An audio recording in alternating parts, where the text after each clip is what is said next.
우리 가지고 있는 이 성경의 모든 말씀은 하나님이 우리를 사랑하신다라고 말씀을 하세요.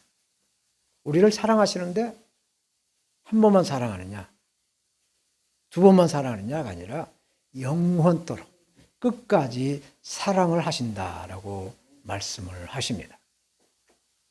그래서 구약의 하나님은 선지자들을 보내서 하나님의 백성들을 사랑으로 다스려요. 혹여나 하나님의 백성들이 죄를 짓거나 또 어떤 그 문제를 하나님께 아뢰을 때 1년에 딱 한 번 대제사장이 지성소에 들어갔어. 성막이나 성전에 있는 지성소에 들어가서 하나님을 만났죠. 그래서 하나님이 그 풍성한 사랑을 이렇게 하나님의 백성들에게 전하게 하셨어요. 신약의 하나님은 예수 그리스도 하나님이시죠. 그래서 예수 그리스도가 이 땅에 오셔서 예수 그리스도를 믿는 모든 자들에게 임마누엘, 우리와 항상 함께 하시는 하나님으로 계시는 겁니다. 그래서 우리가 시도 때도 없이 하나님을 부르면 하나님은 우리와 함께 그래 뭐냐? 라고 응답을 하시는 분이 바로 하나님이세요. 그렇지만 이 세상에 빛으로 오신 예수 그리스도를 믿는 그리스도인들은 빛으로 오신 예수 그리스도를 받아들이지 않고 어둠의 영의 지배를 받는 자들에게 미움을 받고 시기를 받고 있다는 것이죠. 어둠은 이 빛을 싫어하기 때문에 그렇다라고 성경은 말씀하고 있습니다. 그렇지만 그리스도인들이 힘든 것은 불신자들이 시기하고 질투하는 것이 힘든 것이 아니라 세상으로부터 그 영으로부터 오는 그 우리 안에 세상의 영문 때문에 또 제 문제 때문에 우리가 더 힘이 들다라는 얘기예요. 그래서 사도 바울은 우리 안에 두 영이 존재한다라고 그랬어요. 한 영은 우리 욕심에 이끌려 살게 되면 죽게 된다. 반드시 죽습니다. 그러나 성령으로 우리의 몸에서 난 욕심, 죄성을 죽이게 되면 하나님의 자녀가 되어서 영원히 산다라는 말씀을 합니다. 그래서 지난 시간에 예수 그리스도를 믿는 모든 성도들은 하나님의 양자의 영을 받아서 하나님의 자녀로 하나님 나라의 상속자가 된다라는 말씀을 드렸어요. 그러므로 예수 그리스도와 함께 은혜를 받고 양자의 영으로 하나님께 은혜를 받은 자라고 한다면 또 우리에게 고난이 와도 이 고난을 하나님의 영광에서 기쁘게 받아 넘겨야 된다라는 말씀이에요. 오늘 본문의 말씀은 예수 그리스도를 믿는 저와 여러분들이 앞으로 받게 될 그 영광과 이 고난에 대한 상관관계를 말씀해 주고 있어요. 과연 영광이 무엇이고 고난이 무엇인가에 대한 말씀을 하고 있는 것이죠. 영원한 영광을 회복하는 소망을 이루어가기 위해서는 어떤 고난도 참고 견디는 성령의 그 능력으로 오래 참고 기다리는 그때를 바라보라는 얘기죠.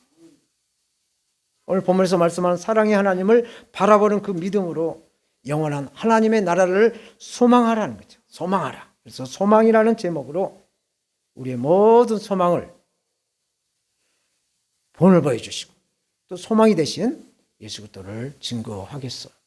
저처럼 현재의 고난으로 앞으로 얻을 현재의 고난은 앞으로 얻을 영광에 비해서 비교할 것이 못 된다라고 말씀하죠. 18절 생각건대 현재 고난은 장차 우리에게 나타날 영광과 좋게 비교할 수가 없다.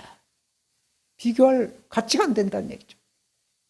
이 말씀은 17절과 연결된 말씀이었어요. 보니까 즉 예수 그리스도를 믿고 부활과 영원한 생명을 얻으려면 고난도 함께 받아야 한다라고 하는 것이죠. 왜? 왜냐하면 육신으로 살아가는 동안에 받게 될 이 땅에서의 고난들은 하나님의 나라에서 누리게 될 그 영원한 영광과 비교할 수 없는 것이기 때문에 성령의 도움으로 이겨내야 한다 말씀이에요.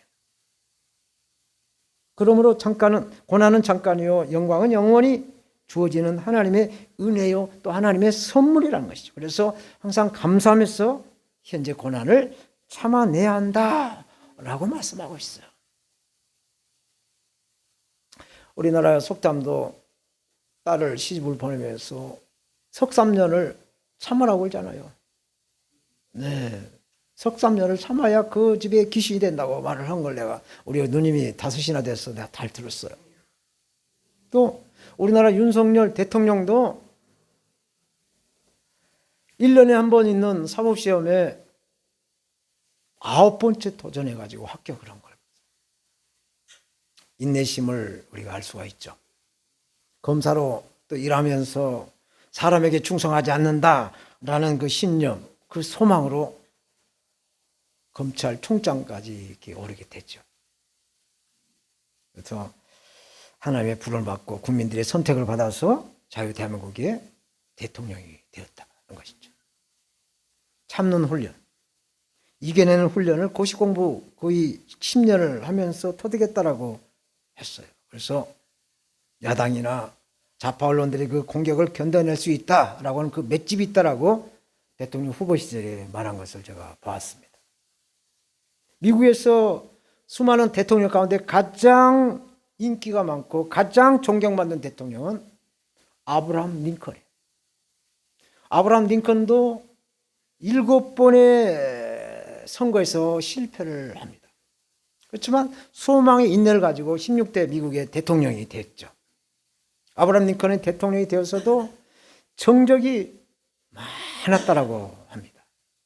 어떤 정책을 내놓기만 하면 사사건건 물고 늘어지는 사람이 있었다는 얘기예요. 그러나 참고 인내하는 그 소망이 있어서 이런 사람들을 품었어요. 사람을 품었어요. 그래서 그 가장 그 물고 늘어진 사람 가운데 한 사람을 국방부 장관으로 앉혔어요. 그래가지고 합력하여서 로마서 8장 28절처럼 합력하여 선을 이루어가지고 남북전쟁을 승리로 이끌어냈죠. 그래서 노예 해방이라는 그 목표의 그 소망을 이뤄낸 위대한 대통령이 되었던 것입니다. 이런 것이 바로 현재 고난을 참고 견뎌서 승리로 이끌어내는 우리 눈에 보이는 소망이라는 것이죠. 그러므로 보혜사 성령은 우리의 고난을 이겨낼 수 있는 능력을 주십니다. 아멘. 왜 우리에게 고난을 견디고 이겨낼 수 있는 힘을 주실까? 우리 아버지 하나님께서 택하신 모든 자녀들은 마지막 날 나팔 불 때 다시 영원히 살아나는 부활의 소망이 있기 때문에 그렇다는 얘기죠. 그래서 소망은 단순한 어떤 기대나 어떤 갈망이 아니라는 얘기예요. 믿음으로 성령으로 이 천국의 영원한 소망을 바라면서 하나님의 말씀에 순종해 가야 한다는 것입니다.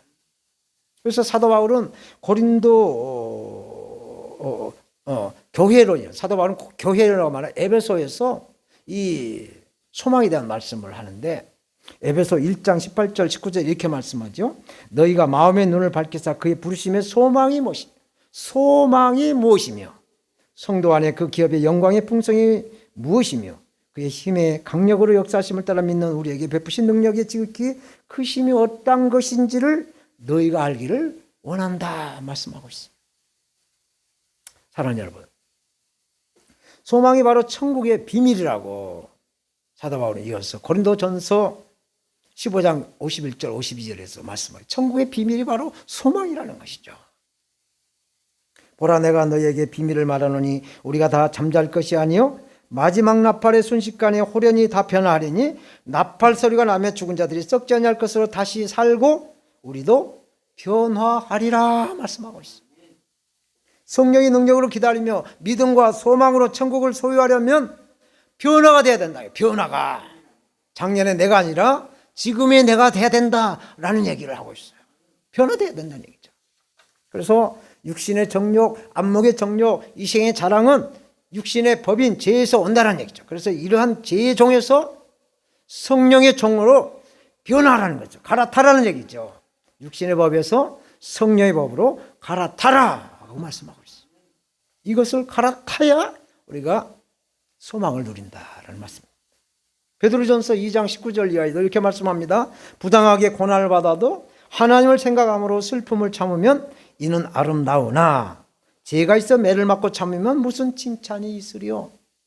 그러나 선을 행함으로 고난을 받고 참으면 이는 하나님 앞에 아름다우니라.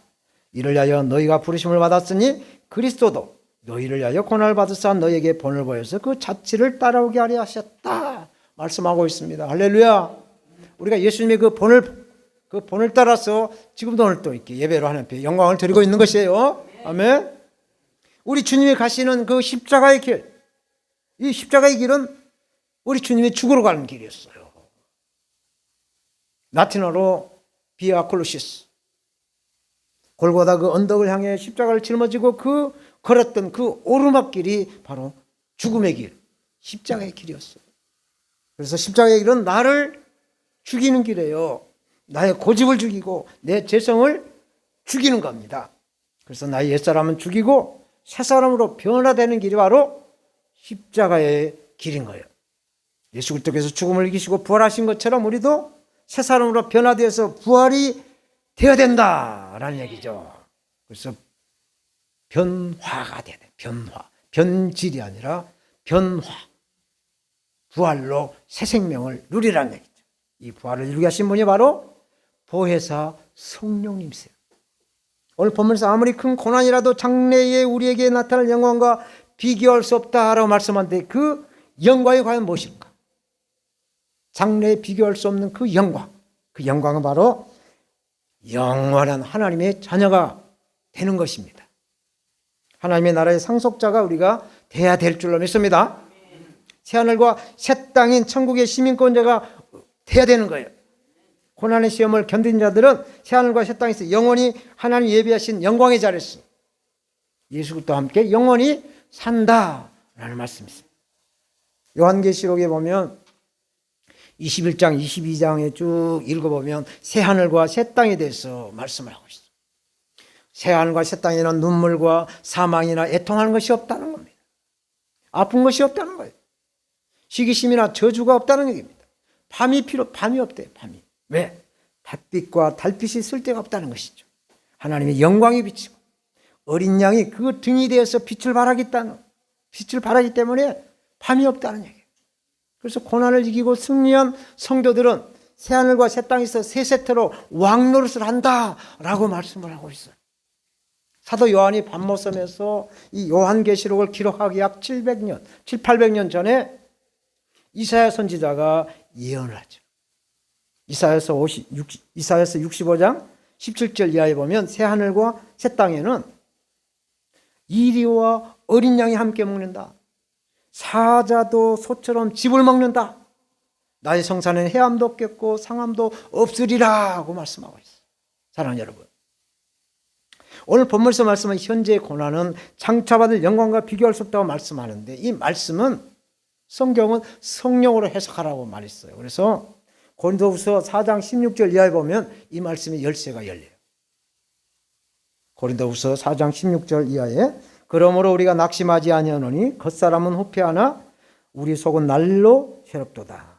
우리의 잠시 받는 환난에 경한 것이 가벼운 것이 지극히 크고 영원한 영광에 중한 것을 우리에게 이루게 함이 우리의 돌아보는 것은 보이는 것이 아니요 보이지 않는 것이니 보이는 것은 잠깐이요 보이지 않는 것은 영원하다라고 말씀하죠. 보이는 이 세상에다 목표를 두지 아니하고 보이지 않는 저 천국에다가 우리의 소망을 두시는 우리의 믿음이 되어야 될 줄로 믿습니다. 두 번째로 자연계인 이 피조물들의 소망에 대해서 말씀하고 있어요. 사도는 지금까지 영혼군의 초점은 오직 하나님의 형상으로 지음받은 사람에게만 있었어요. 그런데 오늘 본문은 자연계에 대한 소망을 말씀하고 있어요. 이 신칭이 예수 그리스도를 믿음으로 말미암아 우리가 영혼의 구원을 받는다라는 그 영혼군에 초점을 맞췄는데 이 자연계의 영역인 모든 피조 세계를 말씀하고 있어요. 이 말씀에는 장차 있을 성도들의 영광이 성도들뿐만 아니라 자연계 모든 피조물도 회복을 해서 함께 영광을 드려야 된다는 말씀을 하고 있는 것이에요. 하나님의 형상으로 지음받은 인간이 죄로 인해서 타락한 결과 다른 피조물들까지 악의 지배를 받게 된 그 무질서를 바로잡게 하는 말씀으로 바라봐야 소망이신 하나님을 바라볼 수가 있다라는 얘기입니다. 오늘 본문 19절 20절 봅니다. 피조물이 고대하는 바는 하나님의 아들들에 나타나는 것이니 피조물이 허무한 데 굴복하는 것은 자기 뜻이 아니요 오직 굴복해 하시는 이로 말미암았다 말씀하죠. 오늘 본문은 자연계 그 원리를 말씀합니다. 피조물이 바라는 것은 사람이 나타나는 것이다. 이게 무슨 뜻이에요? 피조물이 바라는 것은 사람들이 나타나는 것이다. 이 말씀의 근원은 창세기 1장 27절, 28절에 말씀하고 있어요. 창세기 말씀 보면 하나님이 자기 형상 곧 하나님의 형상대로 사람을 창조하시되 남자와 여자를 창조하시고 하나님이 그들에게 복을 주셔서 그들에게 이르시되 생육하고 번성하며 땅에 충만하라. 땅을 정복하라. 바다의 고기와 공중의 새와 땅에 움직이는 모든 생물을 다스려라 라고 말씀하죠. 자연계 모든 피조물들은 그래서 하나님이 사람을 위해서 지으셨다라는 말씀인 것입니다. 이 피조세계를 잘 관리하고 보존하는 것이 저와 여러분들의 사명인 것이에요. 아멘. 그래서 저는 이 자연을 보호하고 또 환경을 오염시키는 것을 좀 줄이려고 어떻게든 간에 쓰레기 배출을 좀 줄여보려고 종이컵 같은 거 좀 쓰기를 좀 꺼리고 아까워서가 아니라 일회용 용품을 잘 쓰지 않으려고 애를 쓰고 있습니다. 제가 해외 선교나 또 해외 여행을 나가서 보면 예수 그리스도를 믿는 기독교 나라는 굉장히 경제적으로나 또 문화적으로 아주 부강한 나라로 살고 있어요. 그런데 예수 그리스도를 믿지 않는 나라들은 그렇지 못한 걸 봐요. 특별히 우상을 섬기는 나라는 일본만 빼놓고, 일본은 지금 영구 과제예요. 예수를 믿지 않는 나라인데도 일본은 세계 선진국 2위예요. 그러나 대부분의 나라들은 가는 곳마다 쓰레기 천국이에요. 쓰레기 천국. 산천이 오염이 되시어요. 막 물이 더러워서 볼 수가 없어요. 그래서 하루도 살지도 못할 것 같은데 또 보면은 거기 사는 사람들은 또 얼마나 행복하게 사는지 모르겠어요. 한 불편이 없다는 거예요. 우리가 봐서는 더러워서 못 살 것 같은데. 그래서 아하, 하나님은 공평하신 하나님이구나. 왜? 행복지수가 가장 높은 나라들이 아주 더럽고 아주 미개한 곳에 산 사람들이 행복지수가 높게 나와 있거든요. 그래서 하나님은 공평한 하나님이다라는 걸 이렇게 생각하게 됐죠. 그렇지만 못 사는 나라는 잘 사는 나라에게 영향을 받거나 지배를 받게 되고 있어요. 이렇게 자연계 생물은 물론 환경까지 말씀한 것은 인간들이 죄로 인한 엄청난 후유증에 시달리고 있다는 것을 깨워주고 있는 거예요. 창세기 3장 17절 말씀 보면 하나님께서 아담에게 말씀합니다. 네가 네 아내 말을 듣고 내가 너들 먹지 말라는 나무 실과를 먹었은즉 땅은 너로 인하여 저주를 받고 너는 종신토록 수고를 해야 그 소산을 먹으리라 하고 말씀하죠. 피땀을 흘려야 겨우 밥을 먹는다라고 말씀을 하는 겁니다. 하나님 먹지 말라고 말씀하신 선악과를 따먹음으로 하나님은 땅을 저주하셨어요. 제가 하나님이 저주한 땅을 봤습니다. 저 중국의 단동에 중국 선교를 가서 단동으로 해서 압록강을 타고 배를 타고 쭉 가는데 북한 쪽은 하나님이 저주를 했어요. 옥수수를 심어놨는데 옥수수가 정말 무릎 아래. 그런데 강 건너 중국의 단동 쪽에는 옥수수가 대박같이 자라고 강 하나 차이. 이 축복과 저주가 바로 강 하나 사이 흘러간 걸 봤어요. 이렇게 이 저주하는 땅을 저주를 하셨어요. 그래서 땀을 빨빨 흘려서 땅을 파고 거름을 주고 막 해야 우리가 그 소산을 먹게 된 것입니다. 저희 부모님은 농사를 지신 분이어서 아침에 늦잠이나 좀 자고 있으면 막 깨우는데 불같이 야 이놈아 일어나거라.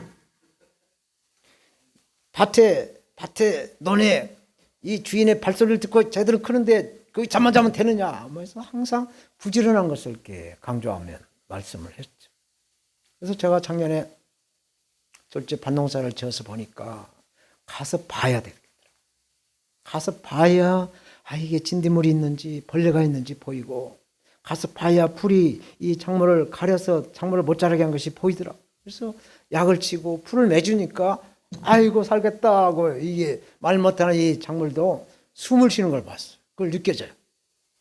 하나님께서 천지 만물을 창조하신 후 하나님의 형상으로 지으신 사람들로 하여금 관리하도록 맡겼던 자연계가 뭘 바라는가? 말 못하는 이 자연계가 뭘 바라겠어? 그것은 모든 피조물들이 고대하는 것이 오늘 본문에서 말씀한 사람들의 관심과 사랑으로 자연계 이 피조세계도 활력을 얻고 회복하기를 원한다는 얘기죠. 그래서 영적인 뜻은 인간들이 하나님이 원하시는 그 믿음을 가졌어. 회개를 하고 구원을 받는 것이다 라는 뜻으로 해석이 되죠.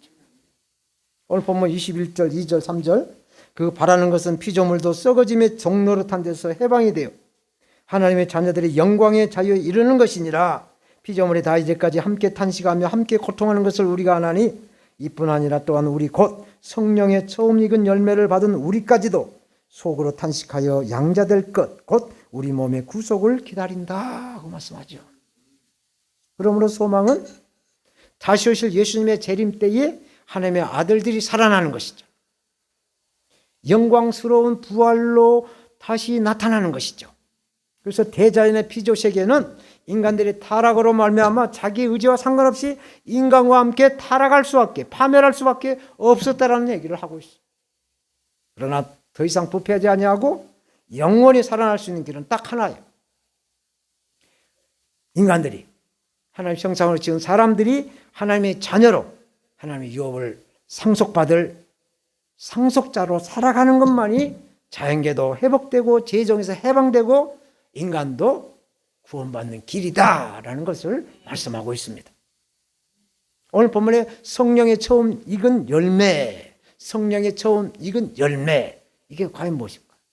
이것은 바로 예수 그리스도를 말씀하고 있어요. 첫 열매가, 성령의 첫 열매가 예수 그리스도라는 거죠. 그래서 예수 그리스도를 믿는 그리스도인들이 회복하는 것은 자연계도 회복하는 영광이다. 그래서 이사야 선지자는 이렇게 소망의 때를 예언하고 있어요. 이사야서 11장 6절 이하 9절까지 이렇게 말씀합니다. 그때에 이리가 어린 양과 함께 거하며 표범이 어린 염소와 함께 누우며 송아지와 어린 사자와 살찐 짐승이 함께 있어 어린아이에게 끌리며 암소와 곰이 함께 먹으며 그것들의 새끼가 함께 엎드리며 사자가 소처럼 풀을 먹을 것이며 젖 먹는 아이가 독사의 구멍에서 장난을 하며 젖된 어린아이가 독사굴에 손을 넣을 것이라. 나의 거룩한 산 모든 곳에서 해됨도 없고 상함도 없을 것이니 이는 물이 바다를 덮은 같이 여호와를 아는 지식이 세상에 충만하다라고 예언하고 있어요. 자연계의 중이 되는 저와 여러분들이 이 성령으로 믿음과 소망을 주심으로 인해서 우리가 승리해가지고 이 자연계도 더불어 새하늘과 새 땅에서 인간들에게 영원토록 자유와 번성을 누리기를 갈망한다. 소망이 있다. 라는 말씀을 하고 있어요. 그러므로 우리는 이러한 소망을 꿈을 꾸시는 믿음의 사람들이 다 되어야 될 것입니다. 아멘. 이제 마지막으로 그리스도인들의 소망에 대해서도 말씀을 합니다. 24절 5절 말씀. 우리가 소망으로 구원을 얻었음에 보이는 소망이 소망이 아니니 보는 것을 누가 바라리요. 만일 우리가 보지 못하는 것을 바라면 참음으로 기다려라. 기다려라고 말씀합니다. 기다려라. 기다리는 것은 정말 지루하고 보통 인내심이 없으면 기다리지를 잘 못합니다. 하나님께서 온 인류에게 새하늘과 새 땅인 천국에 들어갈 수 있는 조건을 주셨어요. 딱 조건을 두 가지를 주셨는데 첫째 조건은 십자가에서 돌아가신 예수 그리스도를 구세주로 영접을 해서 믿어야 된다는 거죠.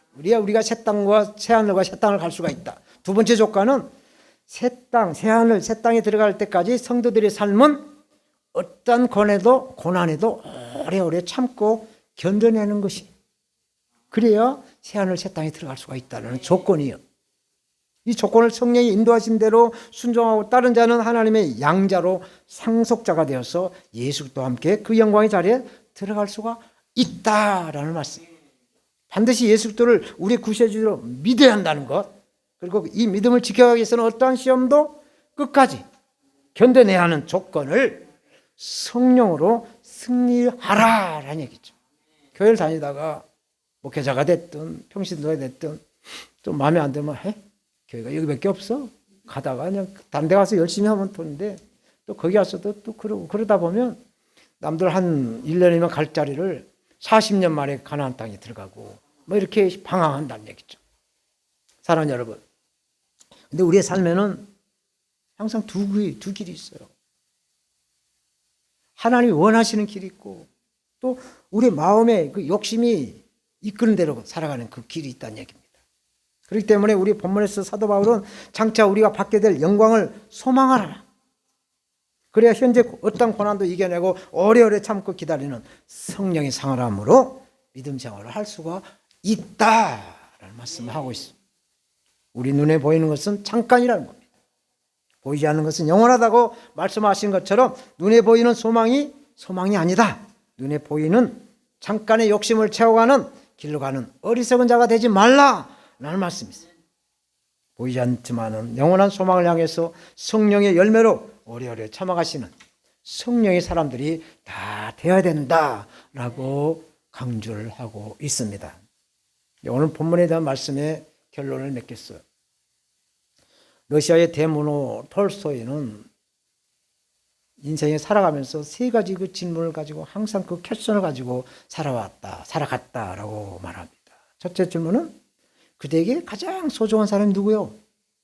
두 번째 질문은 그대에게 가장 중요한 길이 무엇이요? 세 번째 질문은 그대에게 가장 값진 시간은 언제요? 라고 질문을 가지고 살았다라고 합니다. 그러면서 그 답을 알려주고 있어요. 가장 소중한 사람은 바로 지금 그대와 함께 있는 사람이 가장 소중한 사람이에요. 지금이 중요하다는 얘기를 하고 있어요. 가장 중요한 일은 지금 그대가 하고 있는 그 일이라고 하고 있습니다. 지금 당신 곁에 있는 그 사람을 위해서 선행을 베풀어야 한다는 얘기를 하고 있어요. 이 선행이라는 것은 예수 믿지 않는 사람은 착한 일이겠지만 우리가 예수 믿는 사람의 선행은 예수 그리스도를 전하는 전도자, 선교자가 되어야 생명의 면류관을 받는다는 얘기를 하는 것이죠. 그래서 가장 값진 시간이 바로 지금이라는 얘기죠.